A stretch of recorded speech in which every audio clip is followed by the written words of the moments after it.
dozvěl čas a voní nadějemi. Svobody slunce prší z oblaku. Hey there, Rednecks, Preppies, Redneck Preppies. It's me, the Redneck Preppy. How you doing today? Great? Good. It's been confused with AK pattern rifles since it first began rolling off the assembly line in 1959, something that annoys its fans to no end, especially since many of them, rightly or wrongly, consider it to be a superior rifle to Mikhail Kalashnikov's creation. Today, a short and convoluted history of Czechoslovakia's VZ-58 assault rifle. Now, unlike previous entries in this series, I don't actually own a military issue VZ-58. They are prohibited in Canada due to their fully automatic capability. So I don't have a pertinent prop for this episode. That said, I do have this loaner Czech small arms sporter version, also prohibited in Canada at the moment, and my affection for the VZ-58 demanded that I do an improved version of a history episode for this rifle. Now, before we get into the history, let's take a brief close-up at today's subject.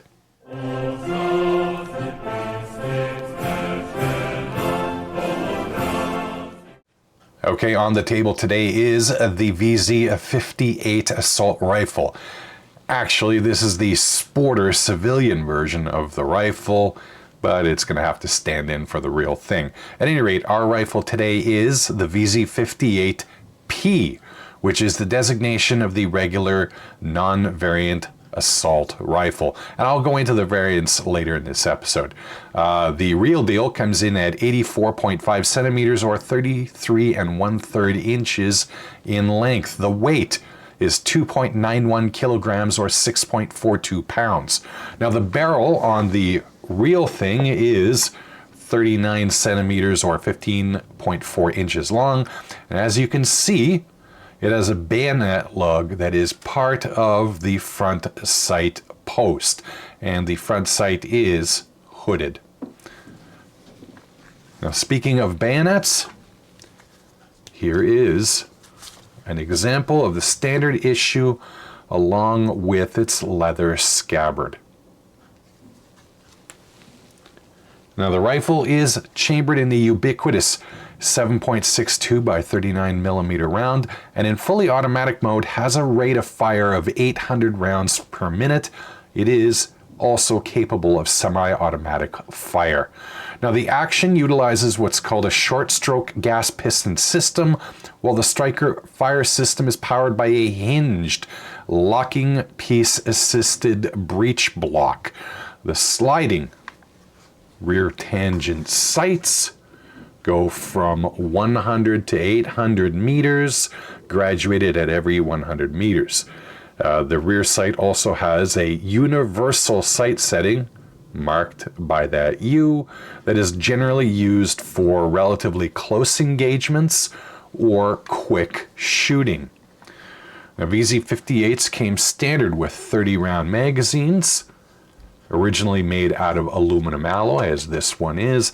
Today they are, of course, manufactured out of polymer. The magazine release is located just ahead of the trigger, right there. Now, although today you regularly see VZ-58s in military service that have polymer furniture, allowing them to use all of today's latest gizmos and gadgets, the originals came with a distinctive wood stock that was made out of beech wood.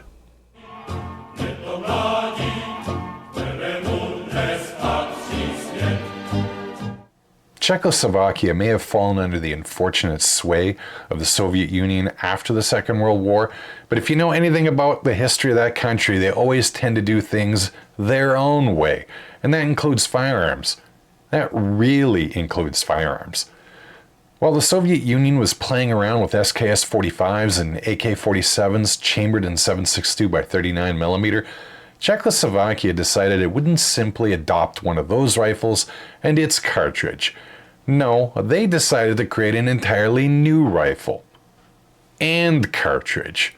Czechoslovakia adopted what would become known as the VZ-52, a semi-automatic rifle that was chambered in 7.62 by 45 millimeter. Developed by Jan and Jaroslav Kartochvil, the rifle featured a tilting bolt design with a short stroke gas piston. Now, from all accounts, it was a decent rifle with some notable features like an integrated bayonet and easily added day and night optics. It also only had two 10-round magazines issued with each rifle, with soldiers expected to feed the rifle with stripper clips. Now, the Czechoslovaks seemed mostly satisfied with their homegrown effort, but the Soviets, being the Soviets, really wanted everyone to use their fancy new cartridge, the aforementioned 7.62 by 39. Now, it made sense from a logistical perspective, so I do understand why. So under pressure from Moscow, Czechoslovakia eventually rechambered all of their VZ-52s to that cartridge, creating what would be known as the VZ-52-57. Of course, if the name of the rifle we're actually looking at today will tell you anything, the VZ-52-57 wasn't long for the world, at least in Czechoslovakia.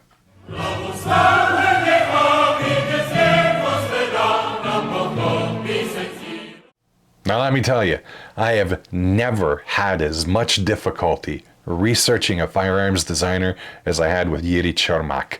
It seems like every other person in Czechoslovakia had or has some permutation of Jiří or Čermák in their name. That said, I do have some basic information about our man. Čermák was born on February the 15th, 1926 in the village of Čezova, near the town of Píseň in what is today the Czech Republic.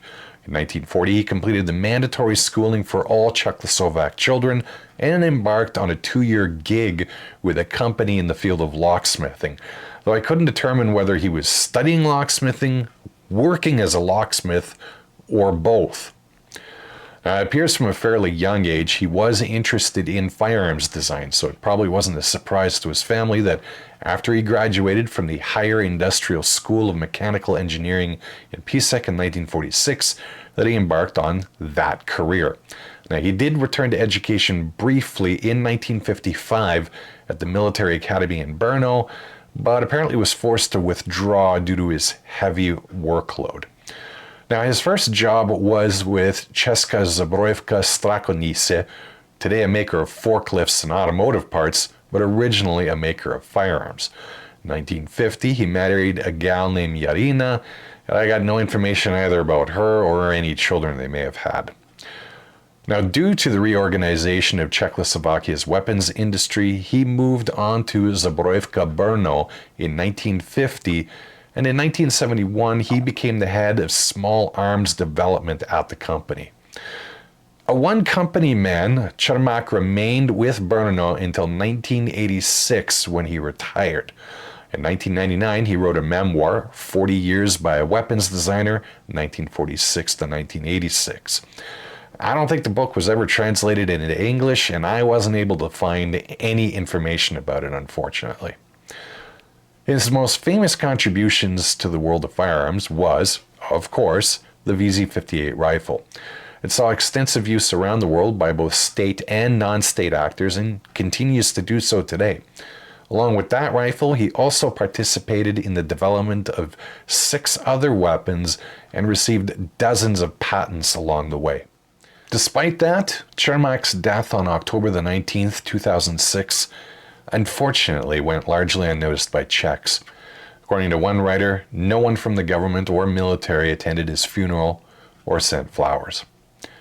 On behalf of fans of his rifle, I offer some belated condolences, and I hope you're sleeping well, Mr. Čermák.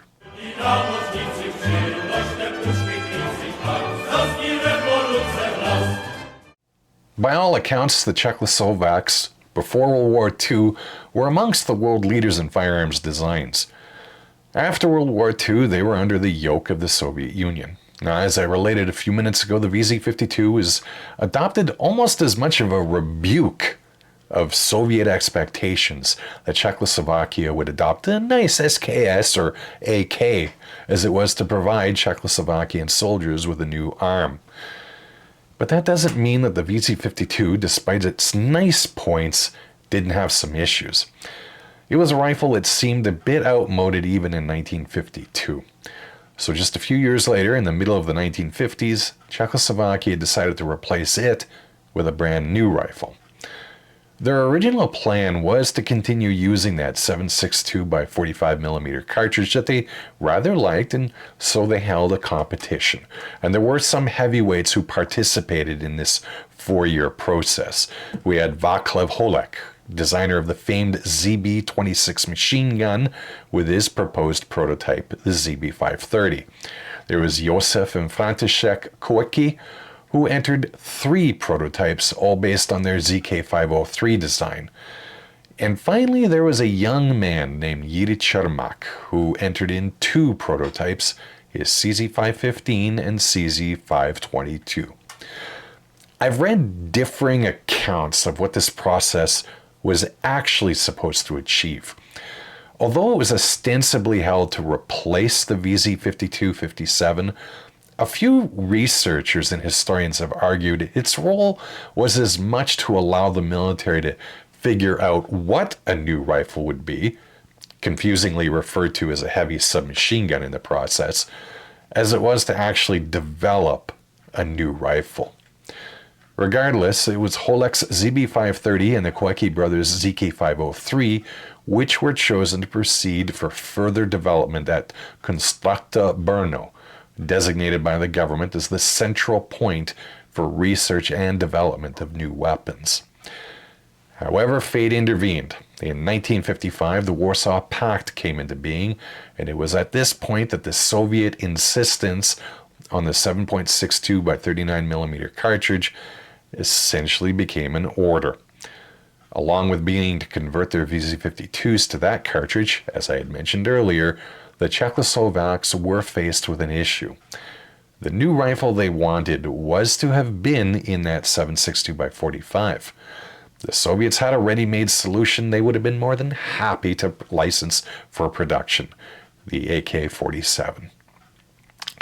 And the Czechoslovakians very seriously considered bowing to what the Soviets thought would be the inevitable and producing their own AK-47s. By the end of 1955, however, they dropped plans for this heavy submachine gun, and then Czechoslovakia did what it often does. They just went off and did their own thing. They also rejected producing the AK and decided to design a new rifle around the 7.62 by 39mm cartridge. Now, they issued some requirements, among them that the rifle wouldn't weigh more than 2.7 kilograms or about 6 pounds. Now, that's a pretty aggressive goal considering that a future far-off rifle made with polymer stocks and forged aluminum alloy receivers, known as the M16, weighed nearly 9 pounds. They also wanted a rifle no longer than 85 centimeters or 33.5 inches, whether or not it had a folding or fixed stock. Now, in 1956, Čermák, who had obviously not succeeded in the earlier process but was seen as a rising star, was set to work at Brno. Now, it didn't hurt that he was seen as the best expert in intermediate caliber rifles. Also, Holek had died in late 1954, and the Koueky brothers did not want to move to Brno from Prague, so it was Čermák's project. Now, I should say that the VZ58 wasn't entirely a one-man operation. Assisting him were fellow engineers Bohuslav Novotny, Karel Vojstrik, and Jindřich Jakubek. Now, under the code name of Broom, they began to grapple with these requirements. Now, while the length of the rifle was manageable, it was the weight requirement that gave them trouble. Čermák managed to get around that problem with an innovative hinged locking system, a short-stroke gas piston, and striker-fired system.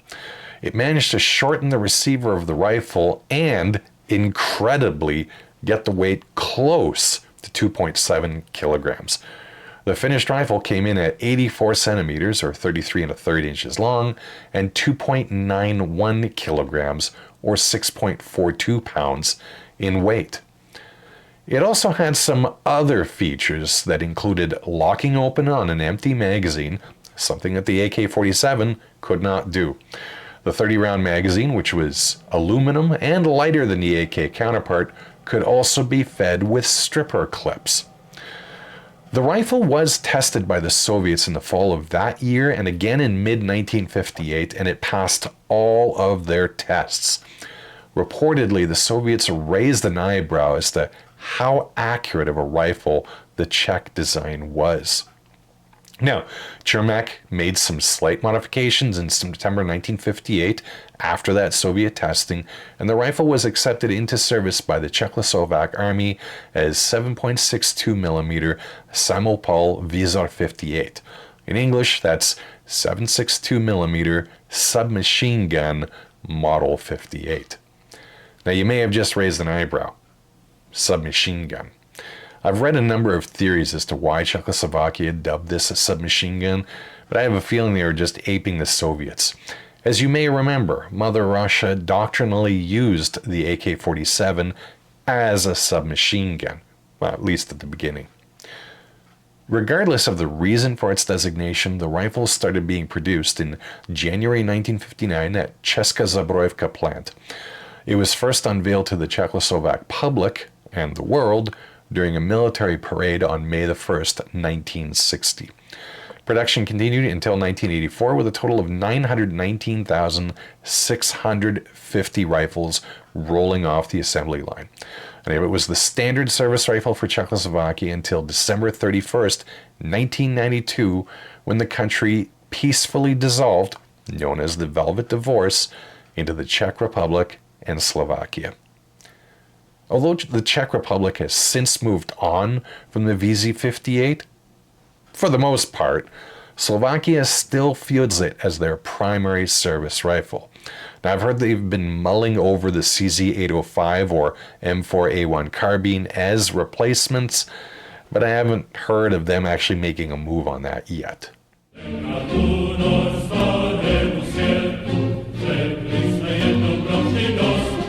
Čermák had designed a very nice and functional assault rifle, but that doesn't mean that there wasn't room for some specialized versions. The most common variant you'll see was the one known as the VZ-58V, a metal folding stock version for vehicle, crew, and airborne units. Its nickname amongst soldiers was Kosa, or Scythe. That's cool. Another notable variant was the VZ-58PI. It has a mounting interface for the infrared night vision NSP2 sight, a fixed stock, cone flash hider, and folding bipod.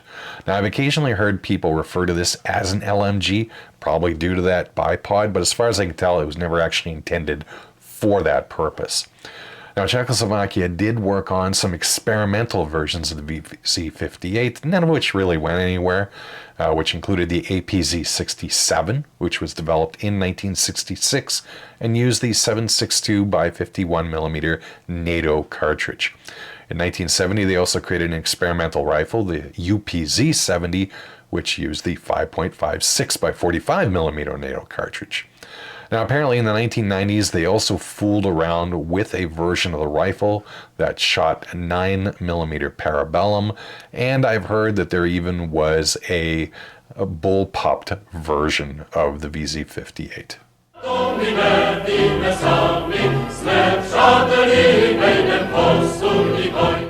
Given that the rifle was developed by a communist country during the Cold War, probably won't be too surprising for you to learn that the rifle wasn't only used in Czechoslovakia, but also by governments and movements friendly to the Warsaw Pact, or those simply just willing to buy weapons from them. Among them were nations like Angola, Cuba, Libya, Vietnam, the Philippines, and Laos, among many others. Now, some of the countries I named still use them to one degree or another.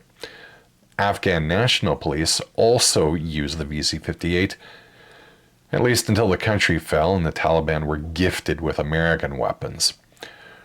The rifle is apparently seeing active combat in the ongoing Ukrainian-Russian war thanks to a donation of 5,000 VZ-58s by the Czechs to the Ukrainian army. Now, a number of non-state owners in the past and today also made use of the VZ-58. You've seen them in the hands of everyone from ISIS to the Peshmerga, the New People's Army in the Philippines, and Irish loyalist paramilitaries in Northern Ireland.